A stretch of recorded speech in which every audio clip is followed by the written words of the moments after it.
अस्सलाम वालेकुम and welcome back to our channel stars with H K. आज का सेशन एक स्पेशल एपिसोड है और हमारे आज के इस स्पेशल एपिसोड का टाइटल है understanding club foot an insight from a paediatric surgeon. यानी एक पीडियाट्रिक सर्जन से हम समझेंगे कि क्लब फुट क्या है और इसकी क्या वजूहात हैं और इसकी ट्रीटमेंट कैसे की जाती है। हम फ्यूचर में भी ऐसी हेल्पफुल वीडियोस और सेशंस आपके लिए लाते रहेंगे। सो आपसे यही रिक्वेस्ट, चैनल को जरूर सब्सक्राइब कर लें और बेल बटन को प्रेस कर दें सो दैट आप तक टाइमली नोटिफिकेशंस हमारे लेटेस्ट कंटेंट की पहुंच सकें। इसके अलावा अपने आसपास दीगर पेरेंट्स तक इस इंफॉर्मेशन को जरूर शेयर कीजिए, हो सकता है आपका एक शेयर किसी के काम आ सके। आज के सेशन की तरफ चलते हैं और आज के सेशन में हमें इस्लामाबाद से एक बार फिर ज्वाइन किया है डॉक्टर हजरतुल्लाह औरंगज़ई ने, जो कि कंसल्टेंट पीडियाट्रिक सर्जन हैं और 19 इयर्स ऑफ एक्सपीरियंस रखते हैं। बहुत सी जगहों पे काम कर रहे हैं including NIRM Islamabad and life care hospital Islamabad में भी होते हैं। Thank you very much doctor साहब कि आपने इस सेशन इस टॉपिक के लिए टाइम निकाला and welcome to our session and our channel once again. Thank you very much Humayun Kamran साहब। एंड आप बहुत एक एक्सीलेंट ये जो इंड्यूर आप कर रहे हैं in order to give awareness to our society. मैं खुद भी आपकी चैनल को फॉलो करता रहता हूँ एंड मेरी हार्टली आपके लिए दुआ है कि आप ये अच्छा काम करते रहें और हमारे जो मासेस हैं, जो हमारा मुआशरा है, उसमें से इस तरह के एक होप की और एक गाइडेंस की एक रहनुमाई करते रहे। राइट सर, बहुत शुक्रिया सर, आप जैसे प्रोफेशनल लोगों की वजह से ही हम आगे बढ़ पा रहे हैं। तो सर हम चलते हैं टॉपिक की तरफ और सबसे पहले बुनियादी सवाल तो यही है कि क्लब फुट है क्या और कितना कॉमन है ये बच्चों में। मोहन कामरान साहब, ये क्लब फुट जो है one of the commonest congenital diseases में आता है। यानी वो जो पैदाइशी नकाइस हैं जिसकी वजह से एक इंसान उसको सामना करता है, तो इसमें वन ऑफ द कॉमनेस्ट है। बाज रिसर्चेस में ये कॉमनेस्ट शुमार होता है। 1 in 1000 इसका जो है ये रेशो है। मेल में 2.5 और टू फीमेल, मेल फीमेल का जो रेशो है ये 2.5 to 1 है। और अगर इसमें से पेरेंट्स का या हेरिडिटरी का हम देखते हैं तो ये जो है 3 to 10% है। यानी मीन्स कि अगर पेरेंट्स में कोई एक भी affected with club foot, either unilateral bilateral, तो उसके सिबलिंग्स में 3 to 10% चांसेस हैं कि वो अफेक्टेड होंगे। लेकिन हमें याद हम्म। रखना होगा कि ये जो सिविरिटी होती है ये बहुत रिलेटिवली जो आइडियोपैथिक क्लब फुट होते हैं, मीन्स कि जिसका रीजन अननोन होता है, उसके मुकाबले में ये ज्यादा डिफिकल्ट और रिजिड केसेस होते हैं। हम्म। तो it's a hmm. Very common. और जो सोशियो इकोनॉमिक लोअर क्लास है, 80%, नियरली 80% ये उन लोगों को इफेक्ट करती है। और टिल डेट इसकी जो एग्जैक्ट जो काजेज हैं वो किसी को भी पता नहीं। It's why they are called idiopathic unknown. इसका सिर्फ ये एक एजम्पशन है, जो 8 काजेज हैं काजिंग फैक्टर, उसमें से एक जो प्लाज्मा जीन डिफेक्ट है, कि हम्म। जेनेटिक डिफेक्ट की वजह से ये प्रॉब्लम हो सकती है। पूरे फैमिलीज में, पूरे ट्राइब में किसी को भी नहीं होता और किसी की भी बच्चे को किसी वक्त भी ये प्रॉब्लम हो सकती है।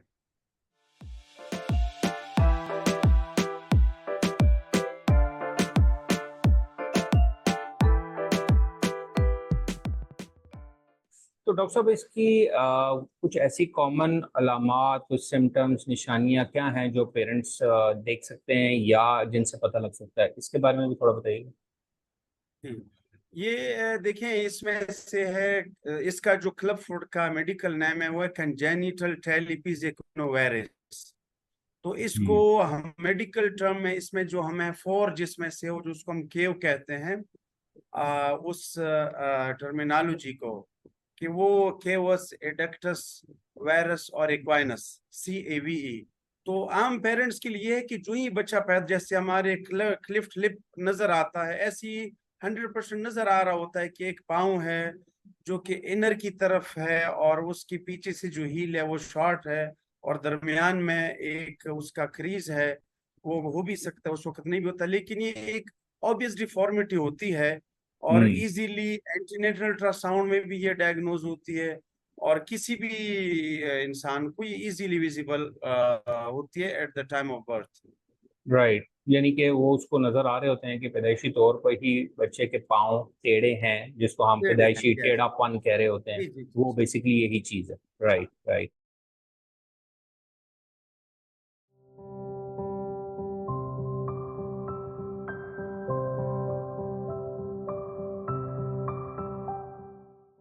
अच्छा, तो इसकी ट्रीटमेंट ऑप्शंस क्या हैं, और over the period of time क्या इसमें कुछ चेंजेस भी आती रही हैं इसके ट्रीटमेंट में, या इसके बारे में अगर थोड़ा बता सकें मजीद। जी जी जी, बहुत ही अच्छा क्वेश्चन है ये। एक चूंकि जब से ह्यूमन बीइंग है तब से डिजीज चलती आ रही है, और इसके मुख्तलिफ जो वर्ल्ड वाइड इसके लिए इस्टेब्लिश प्रैक्टिसेस होती थी, हम मेडिकल में उसको मुख्तलिफ काइट मेथड और बहुत एक कॉमनिस्ट था। लेकिन इसमें रिवोल्यूशन जो है एक स्पेनिश अमेरिकन इग्नेसियो पोंसिटी, जिसके अभी 2009 में जिसकी डेथ हुई है, हम्म। उसने एक ऐसा रिवोल्यूशन इस ट्रीटमेंट में वो लाए हैं कि इन लास्ट 20 इयर्स जो है, अभी से लास्ट 20-25 इयर्स में पूरे वर्ल्ड के 90% जो क्लब फुट हैं वो इस पार्टिकुलर डिजीज जिसको हम आजकल पॉन्सिटी ट्रीटमेंट कहते हैं उससे ये ठीक ठीक हुए हैं या मैनेज हुए हैं।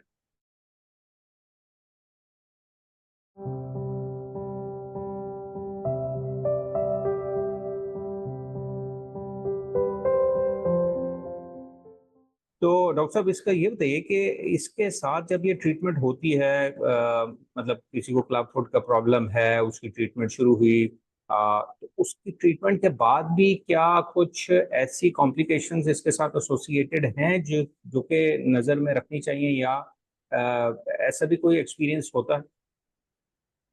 जी, इसमें से ये है कि ये जो ट्रीटमेंट है, जब इसमें क्वालिफाइड कोई भी हेल्थ वर्कर, मेनली हमारे ऑर्थोपेडिक सर्जन जो हैं, चूंकि इग्नेशियो पोंसिटी भी ऑर्थोपेडिक सर्जन थे, वो करते होते थे, उसकी प्रेवलेंस इस तरफ ज्यादा है। और लेकिन हम जो पीडियाट्रिक सर्जन हैं, हमारे भी ये टॉपिक है और हमारे ट्रेनिंग का भी हिस्सा होता है। कोई भी health worker, even nurse, physiotherapist, PNO, each and everyone can take part after training in it. तो इसके जो ट्रीटमेंट, इसके दो मेन फेजेस हैं। एक को जो एक फेज इसका है उसको हम कहते हैं कोरेक्टिव फेज।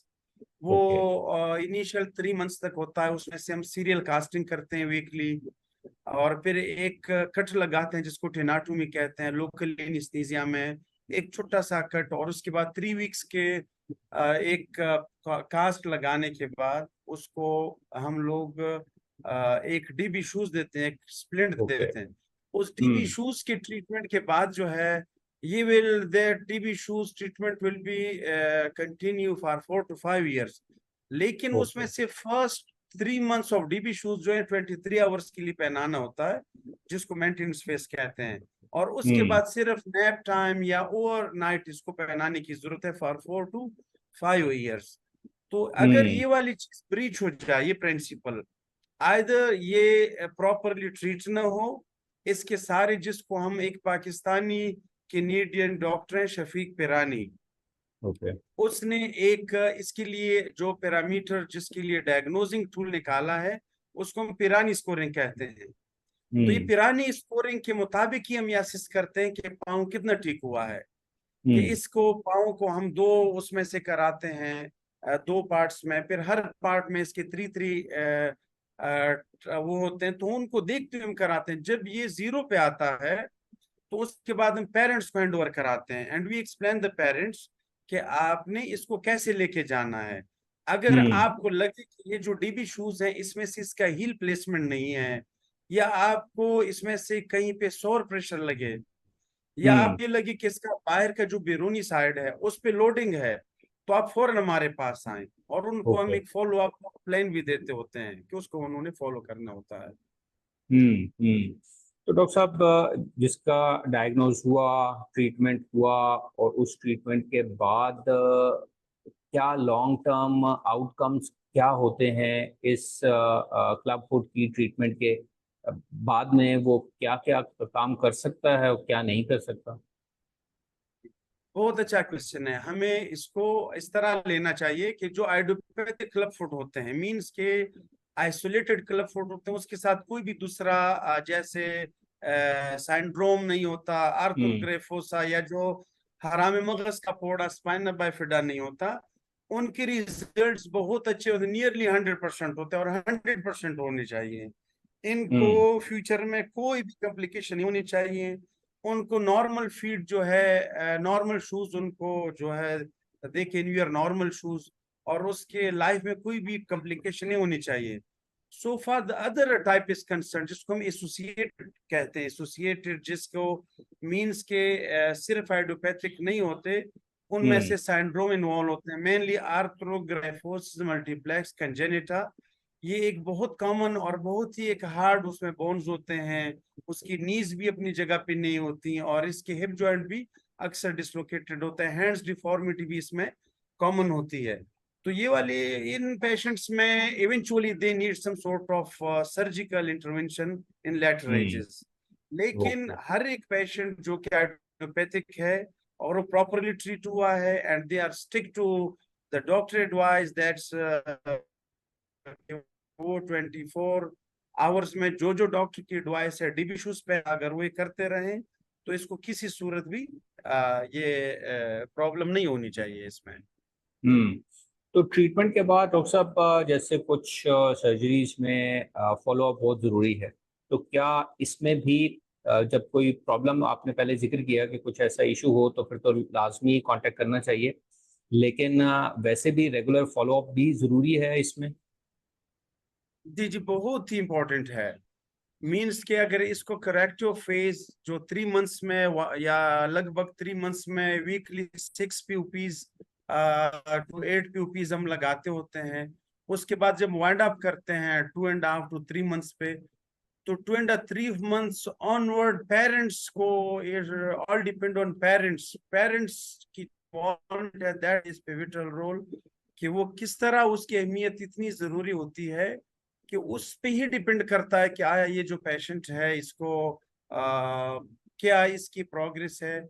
जो मेंटेनेंस फेज है उसमें से सिर्फ शूज पहनाना, हमारी तरफ मुख्तलिफ किस्म की एग्जम्पशंस होती हैं, टैबूज होते हैं, तोहमात होती हैं, जिसकी वजह से हमारी ट्रीटमेंट फेल होती है, तो पेशेंट हम्म। रिलैप्स में चला जाता है। तो बहुत इतनी इतनी फॉलो अप किसी भी और डिजीज में है। इन चूंकि we paediatric surgeon deal patients from top to top, sir hmm. में वीपी शंटिंग और लिप पैलेट से लेके पूरी बॉडी के नीचे हम्म। फुट तक डील करते हैं, हम्म। लेकिन इतने रेगुलर फॉलो अप्स किसी भी और उसमें नहीं होते, पेरेंट्स की इन्वॉल्वमेंट किसी भी डिजीज में, जितनी इस हम्म। पार्टिकुलर क्लब फुट में पेरेंट्स की इन्वॉल्वमेंट जरूरी होती है। राइट। तो पेरेंट्स कैसे सपोर्ट कर सकते हैं अपने उस बच्चे को जिसको क्लब फुट है और उसकी ट्रीटमेंट चल रही है, कैसे सपोर्ट करें, और उसके लाइफस्टाइल में भी कुछ मॉडिफिकेशन की जरूरत पड़ती है क्या? फर्स्ट ऑफ ऑल तो ये है कि पेरेंट्स की अंडरस्टैंडिंग बहुत जरूरी है। ये एक टोटली एक फ्री ट्रीटमेंट हम ऑफर करते हैं। ये अगर मैं हम्म। आपको दिखा सकूं, मेरिकल फीड जो है, वेरी काइंड, हमारा जो पार्टनर है पीसीपी, एक इदारा है पेशावर का जिसकी कोलैबोरेशन से हम ये चला रहे हैं, हम हम्म। इनको free of cost, total free of cost DB shoes देते हैं, जिसकी वर्थ नियरली 10,000 प्लस है, और वो अच्छा। जितनी उनको जरूरत होती है वो कराते होते हैं। They are charge not for a penny, 100% hmm. Free treatment, 1 रुपए उसकी ट्रीटमेंट नहीं होती। जो टेनाटोमीज मार्केट में 30-40,000 रुपीज पे होती है, वो इनको फ्री ऑफ कास्ट होती हैं बच्चों को। तो हम्म। इनको इसके बावजूद जो एक चीज है इन पेरेंट्स को, वो ये है कि इनको आना चाहिए, they don't need any special modification. उनको सिर्फ ये है कि लेटर एजेस में उनको डीबी शूज पहनाने की जरूरत होती है, और डे हम्म। में वो जो भी नेक फुट चलता है, नो कस्टमाइज शूज पहनता है जैसे द वे ही वांट्स, कोई भी ही कैन प्ले गेम्स, कोई रिस्ट्रिक्शन उसको नहीं है, कोई भी इसमें हम्म। से इस तरह की प्रॉब्लम इसमें से नहीं होती। ओके, डॉक्टर साहब आपने थोड़ा सा जिक्र किया कि बहुत सी तोहमात हैं और मिसकंसेप्शंस हैं इस चीज़ को लेके पेरेंट्स में, लोगों में, तो अगर हम पूछना चाहें कि उनमें से कुछ मेन मेन मिसकंसेप्शंस क्या हैं जिसको क्लैरिफाई होना चाहिए उनको? अनफॉर्चुनेटली जैसे हमारे यहाँ क्लिफ्ट लिप के बारे में है या एमएमसी के बारे में है, ये पाँव के बारे में भी है कि ये किसी कोई बुरा साया इस पे आया हुआ है, इसके हम्म। मदर पेरेंट्स की वजह से कुछ इसमें से इश्यूज हैं, या ये वाली हम्म। चीज है कि ये कौन सा इलाज है कि इसको इतने सालों तक चले जाते हैं। वो आपने बाजार में लोग देखे कि वो इन्होंने टेढ़े पाँव के साथ ही जाना होता हम्म। है। हम्म। और दादा दादी ज्यादा प्यार मोहब्बत में अपने बेटे और बहू को बताते हैं कि पूरी रात आपने इस शिकंजे में बच्चे को जकड़ा हुआ रखा होता है, वो जो राड वाले हम्म। शूज होते हैं, डीबी राइट। शूज। तो ये इनके साथ एक इन्होंने छोटा सा बच्चा है, 3-4 महीने का बच्चा, उन्होंने इसको कराया, वैसे इसके पाँव की हरकत इसमें कुदरती तौर पे जो कॉलेजन होते हैं उसकी वजह से वो थोड़े से थिनर होते हैं आम के मुकाबले में, काफ मसल्स या ताई मसल्स इन बच्चों हम्म। में। तो वो ये तोहमात होते हैं कि जी ये सीरियल कास्टिंग की वजह से हुआ है, ये हम्म। प्रॉब्लम इसकी वजह। तो ये इस देश के वो जब उन तोहमात में जाते हैं, और मैंने ऐसे पेशेंट देखे हैं कि उनकी तवीजें जो हैं, तवीजें होती हैं दरगाहों के पास हम्म। से वो दे के आते हैं, तो वो डिले हम्म। करते करते करते इस एज तक जाते हैं, चूंकि हमारे पास परफेक्ट जो ट्रीटमेंट है 2 इयर्स तक अगर एक बेबी हो एज अर्ली एज पॉसिबल हो तो बेहतर होता है, not later than 2 years of age. तो लेटर एज में फिर आते हैं, फिर उनको सारा माजूर कह के और इनको एक डिस्क्रिमिनेशन का सामना होता है। तो हम्म। समथिंग ये रूटीन को हर एक इतने ग्रुप में हमारे यहाँ ये चीज है, और बहुत अनफॉर्चुनेट है। हम्म। ओके डॉक्टर साहब, वन लास्ट क्वेश्चन और फिर इसको हम वाइंड अप करते हैं कि उन पेरेंट्स के लिए आपका लास्ट में क्या मैसेज है। एक मैसेज तो यही हो गया कि एज अर्ली एज पॉसिबल उसकी ट्रीटमेंट करानी चाहिए। जिन पेरेंट्स के बच्चों को क्लब फुट डायग्नोज हो चुका है, वो उनको क्या करना चाहिए? आपकी तरफ से लास्ट मैसेज क्या होगा? उनकी तरफ मेरा ये अर्ज है कि ये जो बच्चे बच्चियां होते हैं, दी बिलोंग टू अल्लाह अलमाइटी। इन लोगों को किसी भी एक स्पेशलाइज जगह में, मैंने जैसे अर्ज किया कि ये जो हमारे पास मेडिकल फील्ड के थ्रू रावलपिंडी जनरल हॉस्पिटल में, बेनजीर हॉस्पिटल में भी ये फैसिलिटी अवेलेबल है, और हम्म। इस्लामाबाद में निर में है, और कहीं और नहीं है वो बाकी पिम्स वगैरह को, लेकिन हमारे पास ही पेशेंट आते हैं। तो वो हम्म। सिर्फ नियरेस्ट जगह पे जाएं जहाँ पे ये फैसिलिटी अवेलेबल हो। ये 100% फ्री ऑफ कॉस्ट है, और इसमें से कोई भी इसमें गारंटीड रिजल्ट होते हैं अगर टाइमली इसकी ट्रीटमेंट हो, free of charge with guaranteed results.